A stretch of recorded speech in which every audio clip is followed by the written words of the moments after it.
She was a successful attorney, the rising star in her company, a wife, a mother, a community volunteer, and eventually became the director of public affairs at HEB. Every goal she ever made, she achieved. She was driven, she had it all.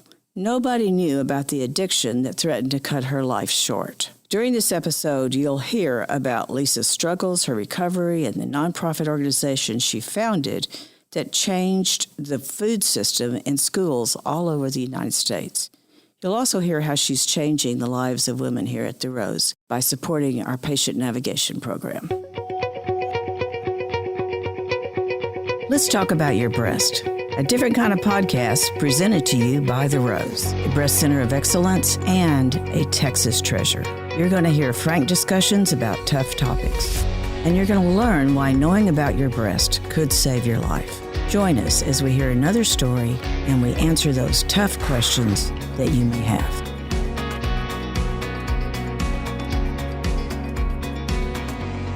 Hi, I'm Dorothy Gibbons, and I'm the CEO and co-founder of The Rose. And today we are going to talk about your breast with Lisa Helfman. She's made such a difference in our community and continues to make that difference every day. Welcome, Lisa. Thank you, Dorothy. It's such a pleasure to be here. You've really had huge changes in your life to be in the frame of mind you are right now and to be doing what you are right now. You know, I heard you do a talk once that said, I used to live a life without limits. And tell us what that was like. It was very busy. You know, I want to start by saying I am living my best life today, and that's a phenomenal place to be. And knowing how it was makes it even sweeter. So years ago, you know, I really was suffering from an addiction to busyness that I just tried to achieve more and more to get the affirmation to make myself feel good. I really focused on the next goal, the next step, the next metric. And I feel like society tells us if you just do the next big thing, you're going to be so successful. It's going to bring happiness and joy and all the things you want if you just hit this. So, I mean, I fortunately was good at a few things, I guess. And I just kept trying and working and never stopped and thought, really, if someone else can do it, why can't I do it too? And that was this mentality I had. And I didn't realize that my body was suffering from that mentality. And instead of respecting my body, I would get mad at it. And I would be like, oh my God, why are you getting sick again? And, you know, I have a very different mentality today. Oh, and when you talked about busyness, I mean, you had everything down to the second almost. You know, she was a top of her class at Tulane, finished college in 3 years, went on to be the rising star of Vincent and Elkins, and then moved in a very interesting way away from that. I think you went on to Texas Children's, and then you founded an organization that is just beyond fascinating and ahead of its time, very much ahead of its time. Tell us a little bit about Brighter Bites. Well, when I was at Texas Children's, I was an attorney for them, and then I started a real estate department. And then those two roles, I was able to see the healthcare system in entirety. So it wasn't just, oh, we were building a clinic here or we were doing that. I saw how we were serving every part of the community with people with means that they could pay, people with Medicaid, and people with no insurance at all. And I started noticing the health disparities in the more lower income, underserved population. And these were childhood obesity. Our diabetes clinic had lines out the door, per se. I mean, just all of these preventable illnesses in children were where our clinics had the longest waiting lists. And at the same time, I was doing a fruit and vegetable co-op in my house. My boys at this point, Drew and Nathan, were 3 and 6. And I noticed this dramatic change in their eating habits, all because of this exposure to fresh fruits and vegetables. And this pinnacle moment happened when Drew was 6. He's now turning 18 this month, Dorothy. 18. And he was 6 years old, and he called me over and he's like, do I have to eat this? We were at a birthday party, and I looked down at his plate, and it was cake. And he was like, it's too sweet, Mommy. Do they have fruit? And I thought, this child has 2 heads, because what adult gives up cake for fruit at a birthday party, much less a 6-year-old? And then I was participating in American Leadership Forum, and we were talking about, it was right at the Affordable Care Act, and when more people were getting access to insurance. But I thought, we're not really going to help solve the healthcare crisis if we don't start working on prevention and taking control of our own health and caring for our own bodies. And that's where Brighter Bites was born. And I thought, if I can do this in my house, how do I do this for families in under-resourced neighborhoods that might not have access to fresh fruits and vegetables, much less know how to use them? Right. So you actually started with Lisa. Yes, I did. When you figured this all out, that you needed to eat differently, and then moved it to your home. Yes.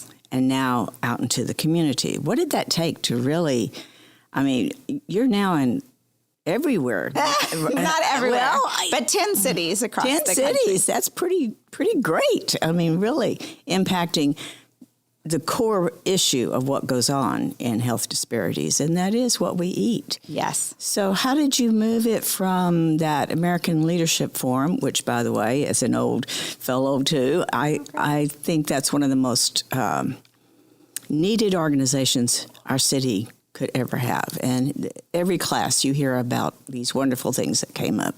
So how did it go from that to where you are now? Well, I'll back up for just 1 second and say I'm really passionate about this issue, and it is because I had such a health change myself. I don't often talk about it, but this in particular, but I think for our listeners today, it would be meaningful.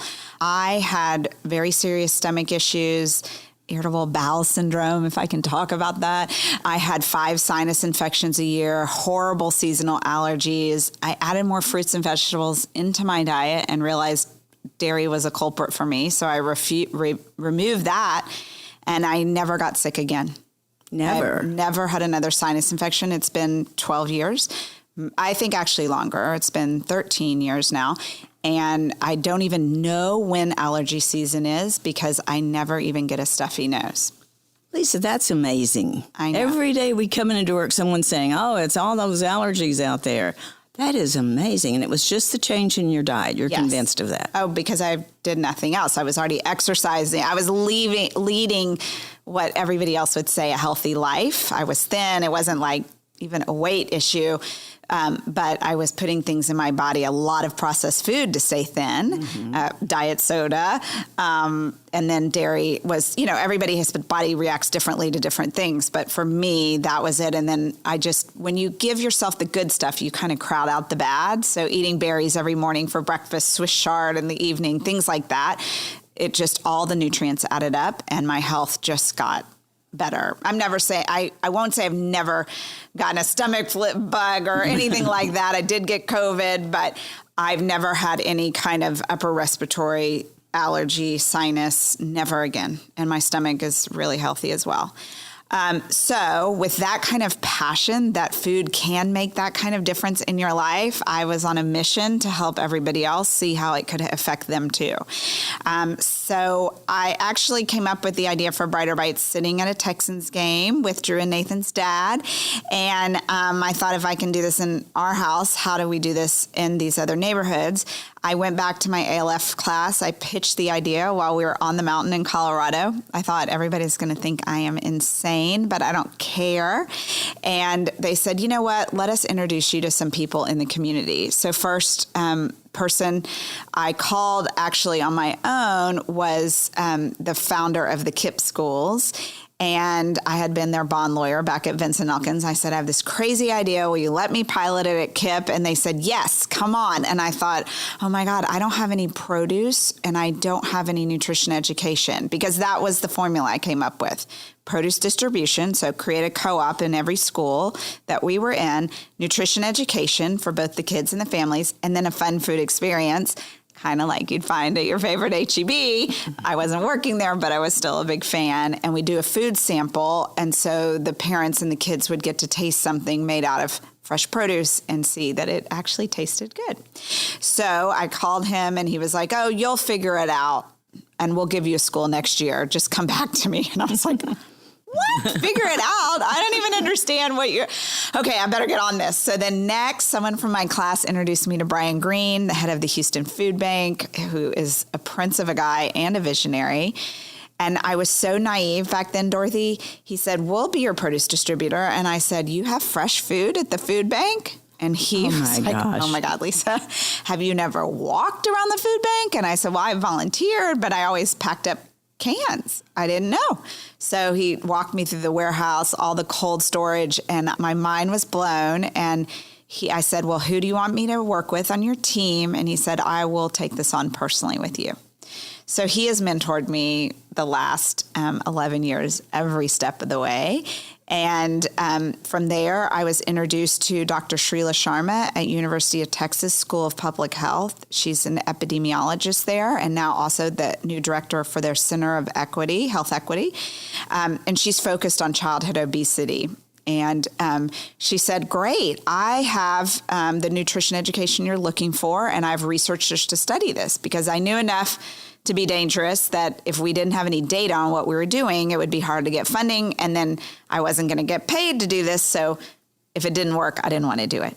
So anyway, she said, I just need $35,000 and then we can get started. And I said, I'm sorry, this is a pro bono project. We have no money. She said, well, I have researchers and I work for a large university and we can't do that.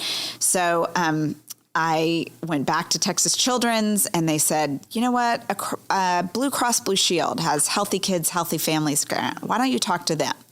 And I said, okay. And they said, apply for $5,000. I said, $5,000 not going to get me anywhere. I need $35,000. So I did, and they granted us our first grant. And I want to tell you, 10 years, we just celebrated our 10th anniversary and launched our 10th city. And Blue Cross is still with us and granting us money today. They've been an incredible partner.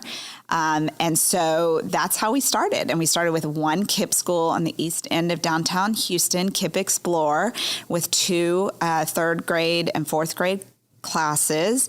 And it's just been this incredible ride. And now we're coast to coast from California to New York City.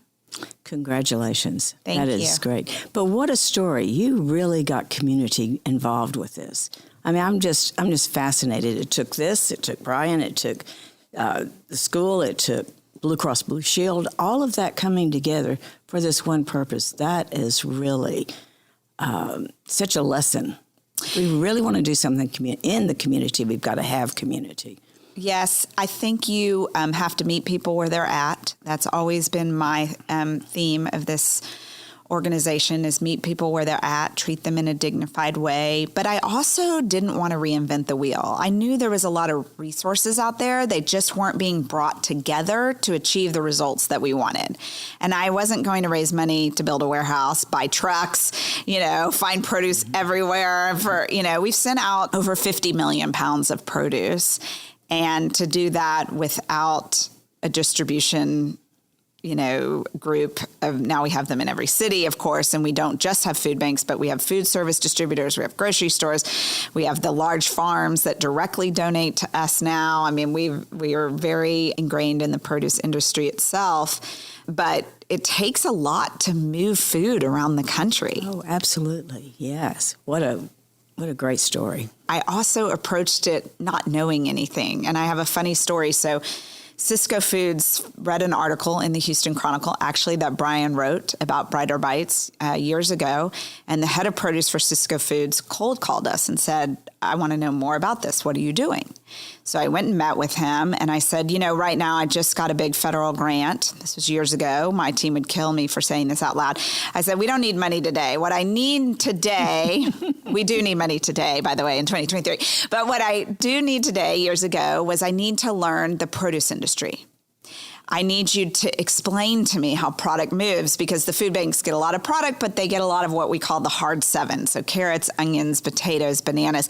And that's not going to change people's behavior. If you get a bag of onions and carrots every week, you're not going to get excited about produce. We need dragon fruit and berries and spinach and all these things for kids to like. So anyways, so he would sit with me for hours on end explaining to me how the product moved around the country and how there was farms, distributors, suppliers. I mean, it's a lot of layers here. Yeah. And one day he looked at me and he goes, "Why do you act so dumb all the time?" And I said, "Excuse me?" And he's like, "I'm on to you. You're an attorney. You're running real estate at HEB. I mean, you're clearly a smart person." And I said, "But I'm not smart to your industry. And if I act like I know it all, I'm not going to learn anything." And so I think just taking this approach and allowing everyone else to be the experts that they are and knowing I didn't know all the answers really helped me get to where I am today. Wow, what a good piece of advice and what a great story to remember. That is amazing. You're a founder now of Brighter Bites. Are you still as involved? This sounds like more than a full-time job. Well, I am involved. I'm the chair of the board, but we have a team of over 100 paid employees across the country. And this man, Rich Dackman, who was at Sysco Foods, is the CEO of the organization now. He retired from Sysco and he runs it full time. We have a team. Some of them have been with us the full 10 years. Others have joined along the way. And so I've never been paid to work on Brighter Bites, but it has rewarded me in the biggest ways possible ever. And that's really how I met HEB. So I just wear a lot of hats and get a lot of help, and we do it together. So Lisa, one of the reasons I was so excited about you being on our show was you have learned the hard way about self-care. And this whole show is about helping women to really understand the importance of taking care of themselves. And it goes way beyond mammograms and way beyond anything that we could talk about from a breast point of view. But it all starts with how we talk to ourselves, how we treat ourselves. And I want you to give us that 3, what do you call them, rules or codes you live by, or talk a little bit about that. Yeah, society tells us we're going to hit all these, metrics and we're going to be happy. But I learned along the way that we actually have to work on ourselves, be kind, find the joy. And I'll talk through all those things one by one. And that's really what makes us happy. And then the rest kind of falls in line. And it all happens as it should. Number 1, take care of yourself and figure out what that means. Okay, so for everyone, if you are currently sedentary, just walking around the block a couple times could be a great goal. This year I got back, I run, but I hadn't been running a lot. And my partner and I, we ran a half marathon. So that was a good goal for me. And it was attainable and not too stressful. But for some, it could just be walking around the block. And that would be amazing because you're doing more than you did the day before. So that's one thing. It's so much, not just exercise, but it's more what you put in your mouth, right? Everybody eats. That's something we all do. And what you focus on in eating is really how you get healthy. And so you have to figure out what that is for you. So is it reducing sugars? Is it adding more protein? Is it adding more water? What I think in all of this is adding more nutrients. No one's ever going to say, oh, that was a bad thing, right? And that's why I've always focused on fruits and vegetables and limiting processed food. So the fresher you go, there was years I was vegan, but I eat plenty of chicken and fish now, and I enjoy it, and I feel healthy from it. But I also add berries and vegetables and things into my diet all the time. And so I've learned over the years what really makes sense for me. And if I eat and if I get off track, I don't feel so good and I'm not as happy all day long. So, I think these basics that we think, people are always talking about, doctors like, eat better, exercise more. But it's really that simple. Like, just get back to the basics. What makes your body feel good? What is fueling me to be my best self. And so that's part of it. And then the other thing is sleep. Oh, yes. Sleep is so important. And I wasn't doing that years ago at the level I should. I was getting up super early, running super early so I could work for a couple hours before the kids got up. Then I did the kids. Then I went to work. Then it was this constant spiral of exhaustion. And then I did brush my teeth every night, but I would not even want to because I was so tired I couldn't even get through that part of the day. And what I realized is that sleep has to take paramount. Even last night, I was invited to a fabulous event that I really wanted to go to. And I said, you know what? I can't. I'm going to be with Dorothy tomorrow, have a big presentation, I have a huge speech on Tuesday. And although I know I love being with you at these tennis championships, I can't do that. And I got in bed at 8:00 and I wound down and had a phenomenal night's sleep. And I got up early and I started preparing and I had a better mindset because of that sleep. So self-care, number one. Number two, pursue. Let's stop just 1 minute because that took a lot of self-awareness too. Yes.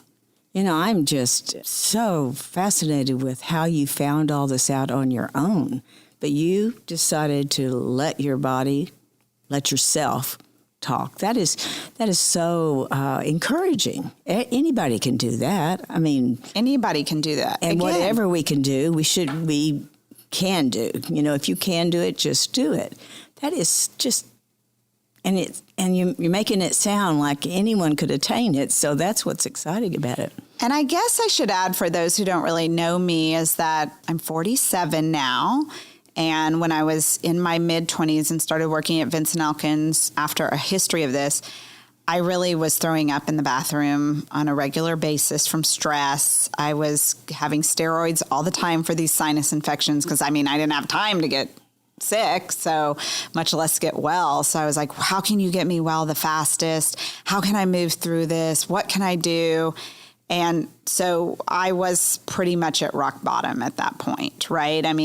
Maybe I shouldn't say that because my health could have gotten a lot worse if I hadn't have figured it out, right? I could have had a very chronic or terminal illness and I stopped before that happened, but it was pretty miserable. Mm-hmm. So today to know, okay, I have to stop, or you know what, I have to cancel this meeting because I have to go back to work at 6:00 to go to an event and represent the company. Or a lot of times, kind of my next point is follow what brings you joy, is I take off and I go to my son's tennis match at 2 p.m. And I know that I'm back helping out HEB at 5 or 6 that night, but I am going to shamelessly be with my children for the hours that mean the most to them. And that's how I balance. And I don't ask for permission, but I do happen to work for the greatest company ever that is so family friendly. They will encourage me to do these things. But I think it's this great balance that I've been able to achieve because I don't want to miss out on my children. They're now, about to turn 18 and Nathan is 14. And that's what it's all about to me, is these little moments that after my son walks off the tennis court, he's like, did you see that shot? And I'm like, yeah, I did. It was incredible, you know? And you were telling me that you actually, on your calendar, you put the time in before your week starts. I think that's the best advice of all. You make that the priority. Whatever you need to do with your kids or yourself, just putting it in the calendar is also that other way of saying it's okay. You have permission to do this. That's right. Isn't that kind of, what's the word? Women need that permission, it seems like. And then when we discover we don't really need it, then we can make decisions that are great. That's right. Now, all right, go back with living with integrity. This is kind of an interesting one, and it wouldn't be what people would think would be so front and center in my life. But to me, living with integrity means that everyone gets the same Lisa. And it means that I show up for my children the same way I'm showing up for this podcast today, or news interview that I'm doing later in the week, or a speech in front of hundreds of people, but that everyone in my life is getting the same Lisa. And if I pack my days so full that by tonight I'm so tired. I can't function with Nathan and Drew and my new husband, Lee, that they're not getting the same person. And I'm not going to get the same kind of relationship with them that I'm getting with the community. Or if I give everything to my family and I blow off my role at HEB, then the community's not getting enough, Lisa. And that's not fair either, because I've signed up to do that. And so for me, I just don't, I don't want to be that person that's all shiny on the outside and then on the inside is kind of a mess. And so it's that I'm showing up for everyone the same. I'm balancing my day in a way that happens. And then also that if I want to live in a joyful world, that I'm authentically joyful. And that means talking kindly to myself every day, not belittling myself or taking on too much or not being thin enough or smart enough or looking good enough or giving the best speech of my life at any given thing, whatever the metric is for the day, whatever that marker is, that I'm like, you know what, I showed up, I did my best, and that's great, and let's go on to the next thing. And that is so important to me, and I was so hard on myself before that not only was I judgmental on myself, but I was projecting that to others. I was really judgmental of everything around me, myself and everyone else. And once I realized that I should be kinder to myself, it just permeated it through everything I was doing. And you can see that. You can really tell that about you. I thought that was some of the best advice that I've heard in a long time. Be the same for everyone. Can't tell you how many times I've gone home and my husband has said, take off your CEO hat. You're home now. And it's true. You need to think about how you're showing up for different people. And congratulations on your marriage. That's so neat. Thank you. Yes, I really tell you what. See, that's another thing. So many women think that romance and all of that is just for the young. And, you're 47 and just made that happen in your life. And I was 53. And, when you find that special person, that adds so much to your life. So much. That unconditional love and that comfort at home, it's really second to none. And you've also got to create that on your own. So, I'm just hearing so many great things. When you said, I didn't have time to be sick, let alone have time to be well. Wow. What an eye-opening statement. Didn't have time to be sick, let alone time to be well. Oof. But the truth is, we have time to do anything we want to do. That's so true.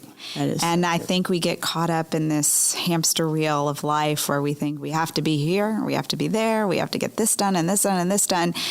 And we forget we have choice. And we do have choice on how we spend our day. And now I prioritize a lot of good stuff all day long. And not in the way of my responsibilities, but I just make sure that I'm spending my life the way I want to be spending it. And that knowing I have a choice, and if something doesn't get done, the sky's probably not going to fall. I'm not actually that important in this world. And it's just created a much better world for me. Well, I don't know. How do your sons feel about it? You're really pretty famous. You are. Dorothy. In our community, you are. Oh. How do they relate to your public presence? I laugh that they probably roll their eyes a lot. But my friends tell me that they seem very proud of me and that I try to involve them in as much as possible. So if we're going to an event, I'll bring them with me.